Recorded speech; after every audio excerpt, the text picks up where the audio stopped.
Bonjour chers élèves, dans le cadre de préparation pour l'examen régional, aujourd'hui nous allons corriger un exemple d'examen de 2018 de Casablanca. Après la lecture du texte, une première, une deuxième et une troisième fois, afin d'en saisir le sens, nous passons aux réponses. La première question qu'on vous pose, elle concerne le tableau énonciatif, qui comporte des informations sur le paratexte de l'œuvre.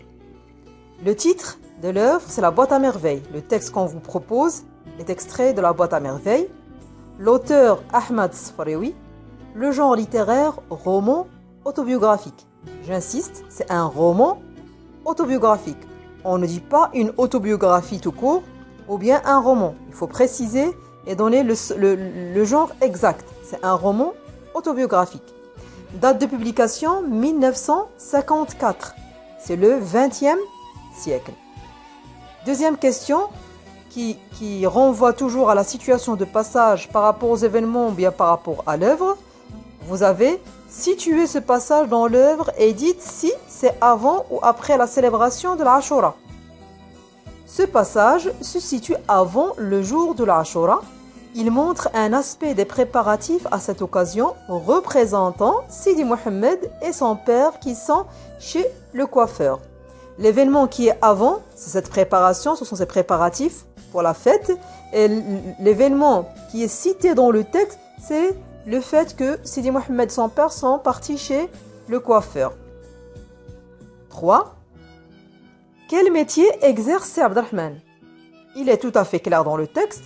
Sidi Abdelrahman exerce le métier de coiffeur ou bien on l'appelle aussi le barbier. 4.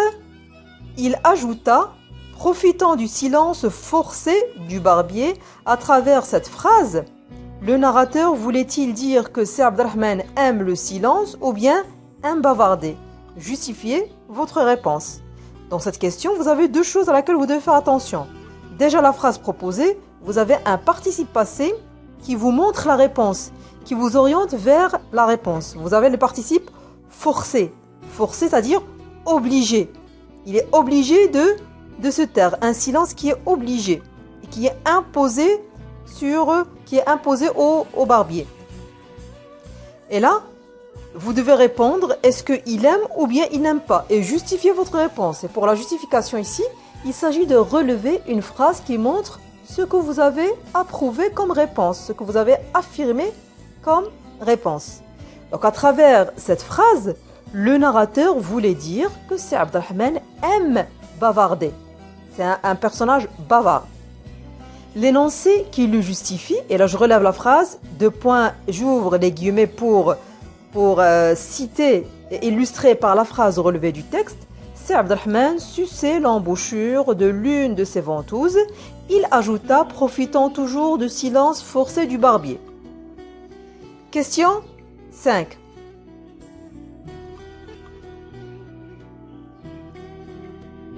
Là, est-ce que, la question qu'on vous pose, est-ce que c'est Abdelrahman, est-ce que c'est Ahmed est bien renseigné sur son propre mariage? Et on vous a donné 3 propositions pour choisir la réponse qui est juste. Pour vous aider à choisir la bonne réponse. Si Ahmed n'est pas bien renseigné, n'est pas bien, c'est la négation, n'est pas bien renseigné sur son propre mariage, car ses parents s'en occupent. Ce sont les parents qui s'occupent de ce sujet-là. S'en occupent et il n'avait pas son mot à dire concernant ce sujet. Ce sont les parents qui décident pour ce genre de sujet. 6. Pourquoi les jeunes gens ne doivent pas avoir leur mot à dire à propos du mariage selon l'un des personnages du texte? Choisissez la bonne réponse parmi ces propositions. A. Parce qu'ils ne sont pas instruits. B. Parce qu'il leur manque d'expérience des gens mûrs. Des points de comparaison. La connaissance des hommes. La réponse? Les jeunes gens ne doivent pas avoir leur mot à dire à propos du mariage parce qu'ils n'ont ni expérience, ni connaissance, ni sagesse des gens mûrs pour choisir leur conjoint de la vie. 7. La rue qui rêve, et la septième question, elle renvoie à la langue. C'est une question de langue. La rue qui rêve, qui chante, qui boude. De quelle figure de style s'agit-il? Est-ce que c'est une hyperbole, une métaphore, une personnification? Et quel en est l'effet?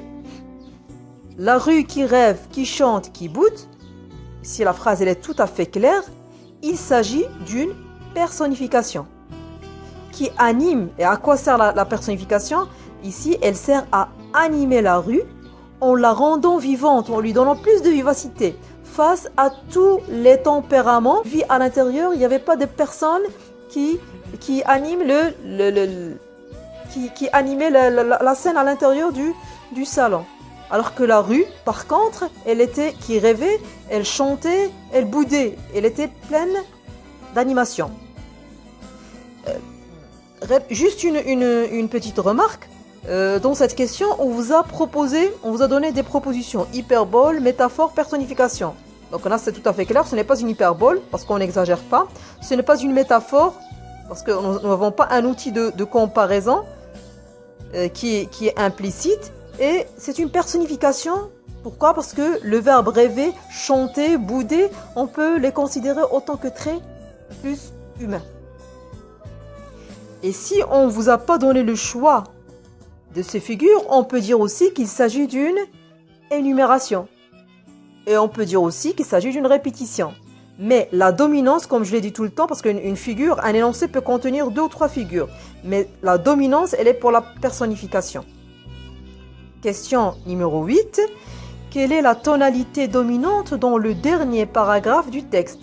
Ironique, pathétique, lyrique? Justifiez votre réponse. La tonalité, comme vous la remarquez, c'est une tonalité lyrique. Pourquoi? Car on utilise l'expression des sentiments, la nature et la sensation, ou bien les sensations. Nous avons l'odorat, nous avons la vue et nous avons l'ouïe, l'écoute. Donc on a utilisé les 3 sensations. Nous avons une expression de sentiment, donc nous ne sommes pas dans le pathétique, nous ne sommes pas dans l'ironique, nous sommes dans le lyrique, puisqu'on exprime les sentiments. Question 9. 9 et 10, bien dans l'état. Quoi? Je pense, je vois, je crois, je suis d'accord, je ne suis pas d'accord, etc. J'approuve, je n'approuve pas, je confirme, je ne confirme pas, et ainsi de suite, selon la question posée.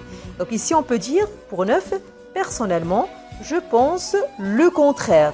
Car être instruit, c'est-à-dire avoir du savoir, étudier, etc., être instruit montre qu'on a atteint la raison et qu'on est capable de prendre d'importantes décisions. Et non pas le contraire. Lorsqu'on est bien instruit, on a du savoir, on a des connaissances, on sait très bien utiliser notre raison. Alors là, on peut prendre des décisions qui sont tout à fait adéquates et importantes dans la vie sans le regretter. Dernière question. Selon vous, être bavard est un défaut ou une qualité? Pourquoi? Et ça reste un point de vue aussi personnel que vous devez exprimer. Soit vous considérez que être bavard c'est un défaut, vous justifiez par un argument ou 2 selon votre capacité, ou bien vous le considérez autant qu'une qualité. Et vous devez faire la même chose, justifier par un argument ou plus. Sinon, vous pouvez être d'accord avec les deux. Vous pouvez considérer que être bavard, il est un défaut, ou bien c'est un défaut, et en même temps c'est une qualité. Et dans les deux cas, vous devez justifier et donner un argument pour chaque élément de réponse. Alors, selon moi, être bavard est un défaut et en même temps une qualité. D'une part, cela agace, ennuie l'entourage qui cherchera à fuir le lieu où un bavard s'y trouve. D'autre part, parler beaucoup peut jouir ceux qui aiment les longues discussions. Voilà, nous arrivons à la fin de la correction. Espérons que c'était bien clair. Je vous souhaite d'excellents moments. Je vous conseille de rester vigilant, de vous détendre, de vous apaiser et de vous relaxer. Et bonne chance.